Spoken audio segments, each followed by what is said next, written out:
A face recognized by millions.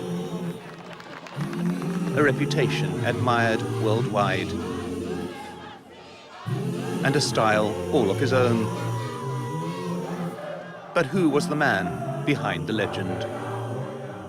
I really truly believe my father never thinks of himself as this great man. He always thinks as a collective. If we didn't have a Mandela, the history of this country would be different. It was that balance in his mind. The blacks need the whites and the whites need the blacks. That is Mandela. That is his legacy.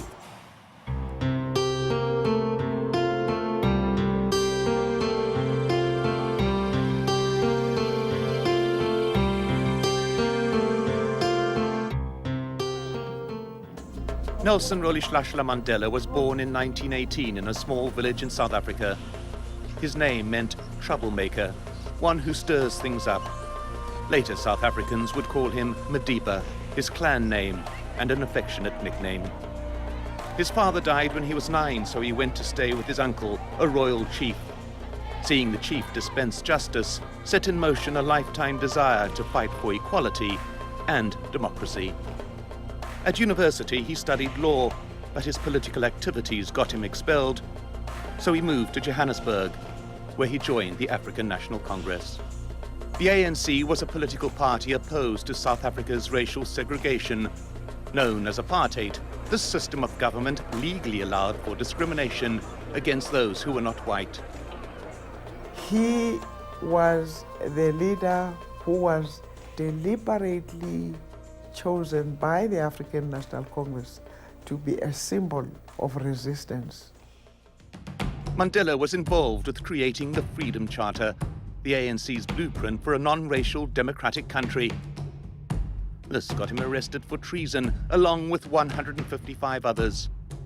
A proudly defiant Mandela defended himself in court. I have fought against white domination. I have fought against black domination. I cherish the ideal of a new South Africa, where all South Africans are equal. The treason trial took 4 years, but eventually all charges were dropped. But during this time, the South African government banned the ANC. Fearing re-arrest, Mandela went underground, but before leaving, he married fellow activist Winnie Mandela. By now, the conflict between the government and anti-apartheid movements had reached new heights. With most ANC leaders in jail or exile, the children of the townships took up the cause, heeding calls to make the country ungovernable. The violence grew, culminating in the Sharpeville massacre, in which 69 people, mainly school children, were shot dead by police. The government declared a state of emergency, and the ANC responded by ending its policy of passive resistance. It established a military wing, and under Mandela's leadership, started a campaign of sabotage against the government. There are many people who feel that it is useless and futile for us to continue talking peace and non-violence against a government whose reply is only savage attacks on an unarmed and defenseless people. Mandela was again arrested in 1962, followed soon after by other high-profile ANC members. In June 1964, he was convicted of sabotage and treason and imprisoned for life on Robben Island. He wasn't allowed to leave prison to attend the funerals of either his mother or eldest son. Family visits were rare. I was terrified of leadership dying in prison. I was terrified of imagining the father of my children dying in prison. Mandela's imprisonment left its scars on his young family. I was quite nervous. It was like, I'm going to meet this person. He was very mythical to me then. He wasn't like really a father. And I couldn't relate to him as a father as such. I really was quite scared, and I know I was emotional. I think I remember crying when I first saw him. How they were able to grow up when their mother was held every day, literally every week, by the police. I was arrested every week, and they would hold on my skirts crying, "Mommy, don't go, Mommy, don't go." And I would be pulled into those military vans in front of my children. Robben Island became known as the Island University. Ironically, some say the government's decision to put the ANC's best and brightest minds all together in one place was a big mistake. Mandela's dignity inspired the rest of the prisoners. What he did do was bring a sense of understanding that some things don't change instantly, that some issues take time to resolve, and the belief that change must happen yesterday is easier said than done.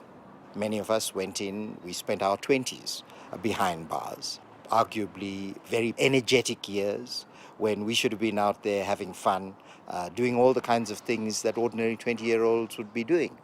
But his influence tended to mitigate the rashness, if you like, the urgency for change to happen instantly.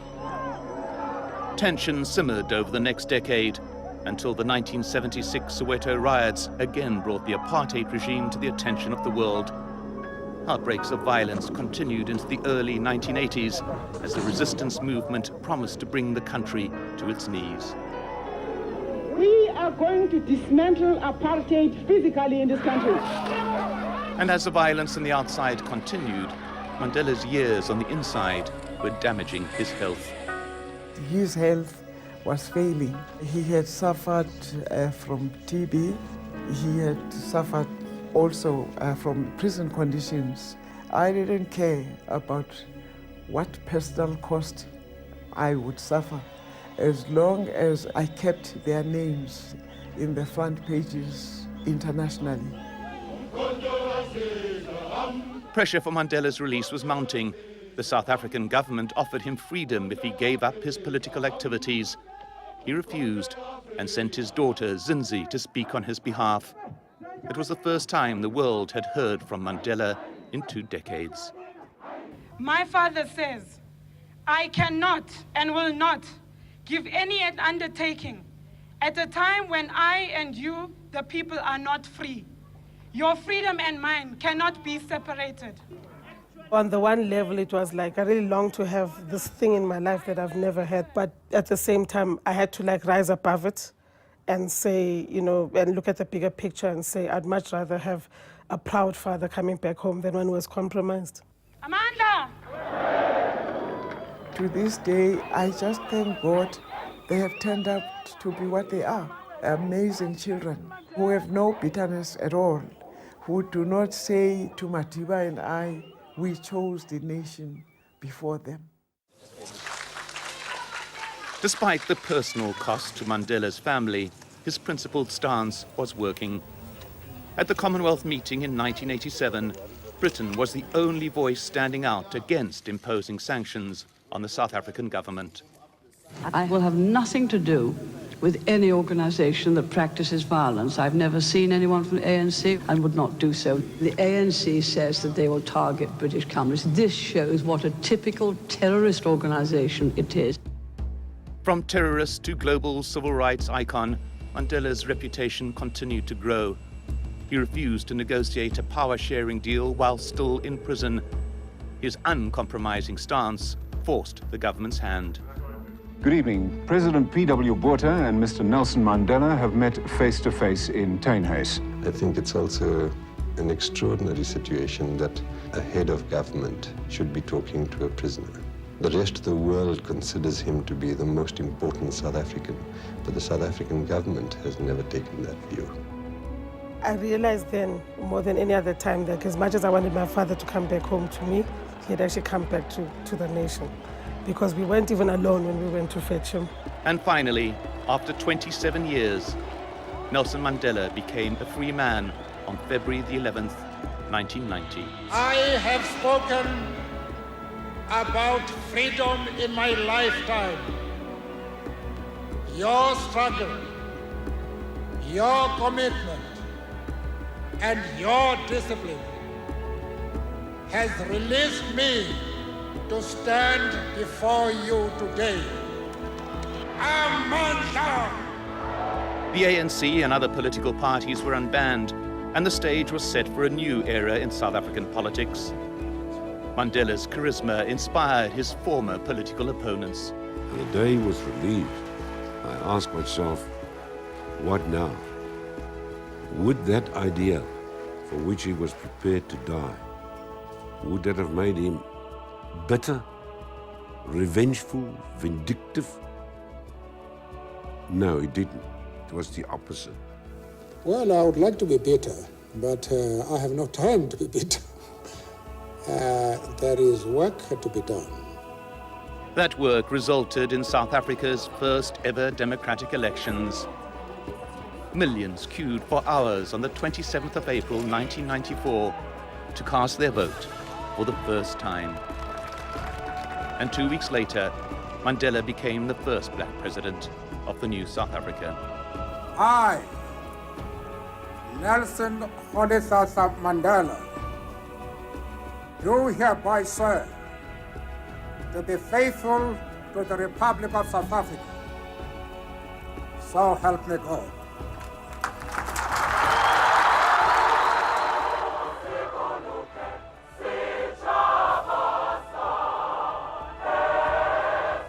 Never, never, and never again shall it be that this beautiful land will again experience the oppression of one by another.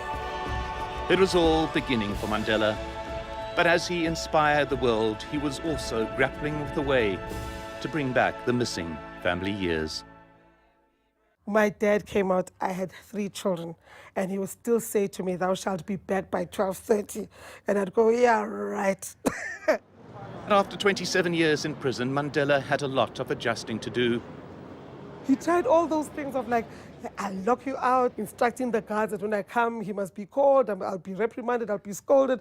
And we had a private joke amongst ourselves where we'd say everything they did to him in prison is now doing to us. A relationship that survived Mandela's imprisonment did not survive his freedom. Not long after being released, he divorced his wife, Winnie. Then a few years later, he met another African icon, Graça Machel, wife of a former Mozambican president. Madiba was a lonely person when I met him. He had the world in his hands, but at the end of the day, after the public meetings, he would go home and he would be alone. Madiba didn't have anyone to share even the joys of being free, the challenges of the issues which he was dealing with at the time. And just that sense of company you need. After the work, you need to go home and you have your family. You don't have to discuss anything, but to be able to embrace your children, to embrace your wife, to share a meal with someone, all those little things in life which makes it so meaningful and important. He was missing that. He was also worried about meeting the expectations of the public hero worship that surrounded him. It gave me a lot of pain to be projected as a messiah, a demigod who would come out of prison and solve problems with a magic wand. That perception created expectations on the part of our people, which no human being could fulfill. Those who have shared with him private moments, they know what I mean. That he's far from being a saint. And he made mistakes in life also. Not towards his family, he made mistakes. He made mistakes towards his friends. He made mistakes even in political decisions.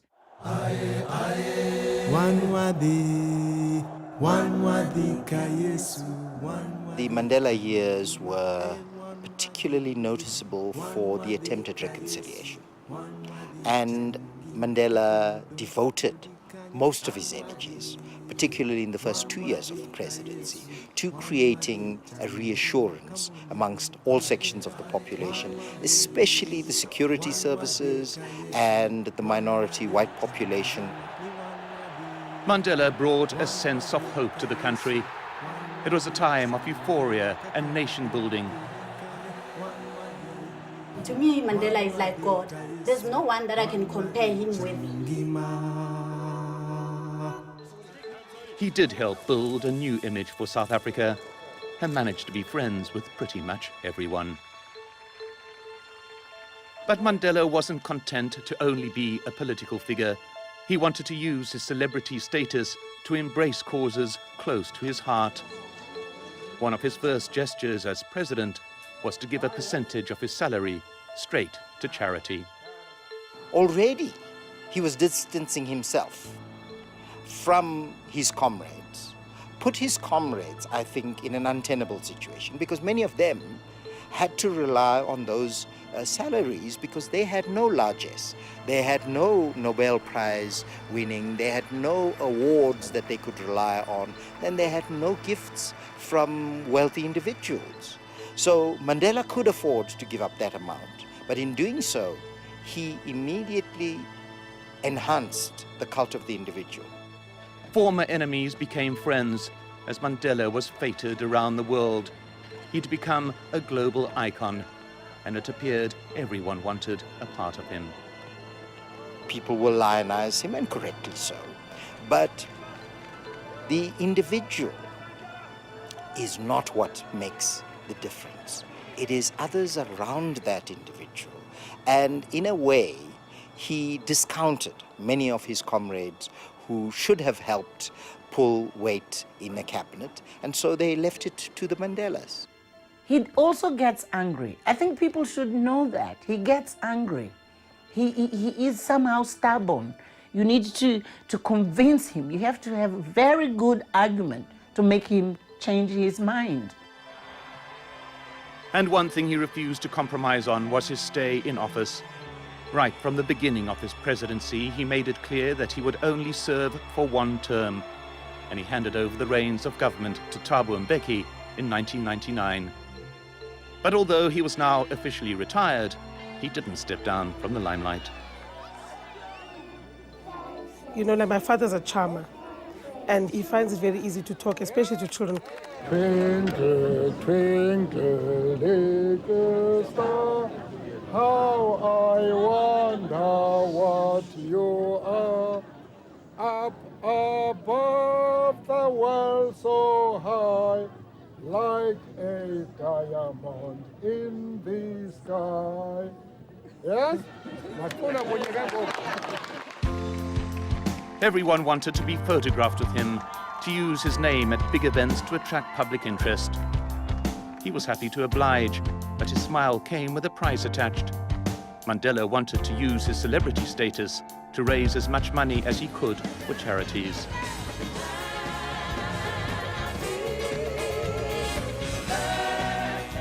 His birthday fundraisers were legendary. You're not old. You're not old. You're as young as the girl you feel, and I'm 25. I'll take that up, yeah? And from rock stars to royalty, he was comfortable with everyone.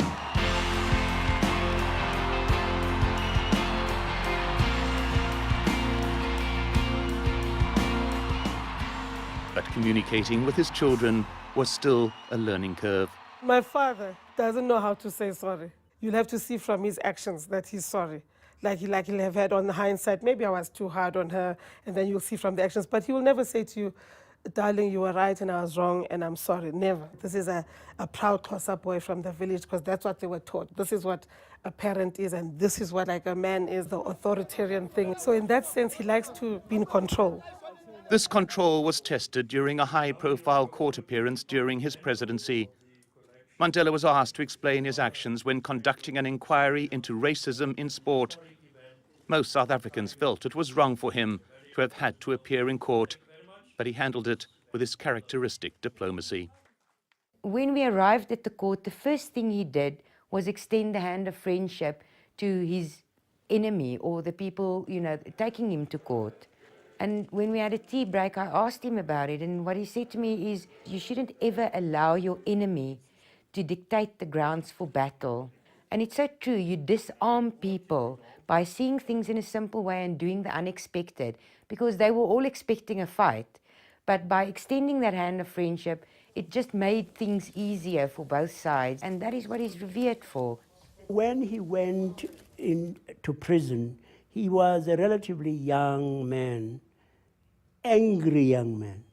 Many times, actually, people say, 27 years, what a waste. No. Those 27 years were quite crucial. He was learning to be magnanimous. He was learning to understand the other person's point of view. In his sunset years, the love affair with Graça Machel continued to blossom. That loneliness and need of a shoulder to lean on played a role to bring us together. So it was, in one sense, a meeting of minds, but also a meeting of hearts. He's loving, but he's not demonstrative. He still finds it hard to be physical because he had no physical contact for so many years. So you always have to make the first move to get him to be physical. You have to be the one to reach out and hold his hand. No. Okay.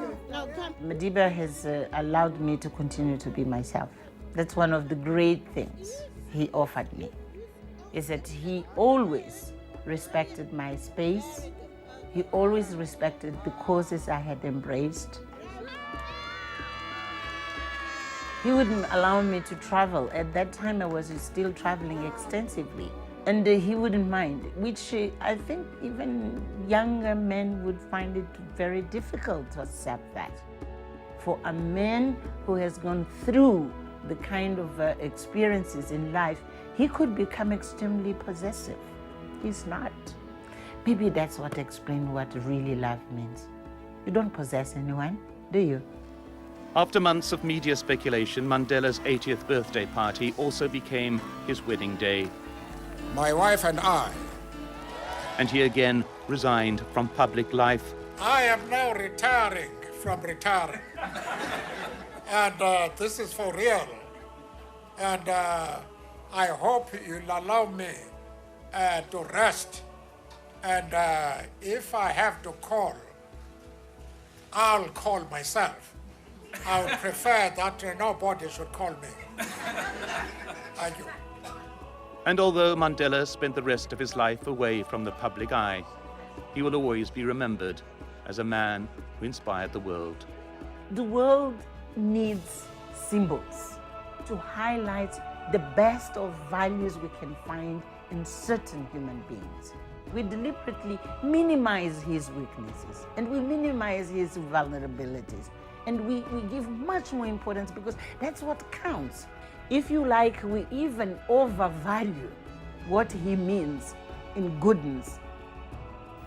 South Africa today wants men and women who strive to do what no other person has done.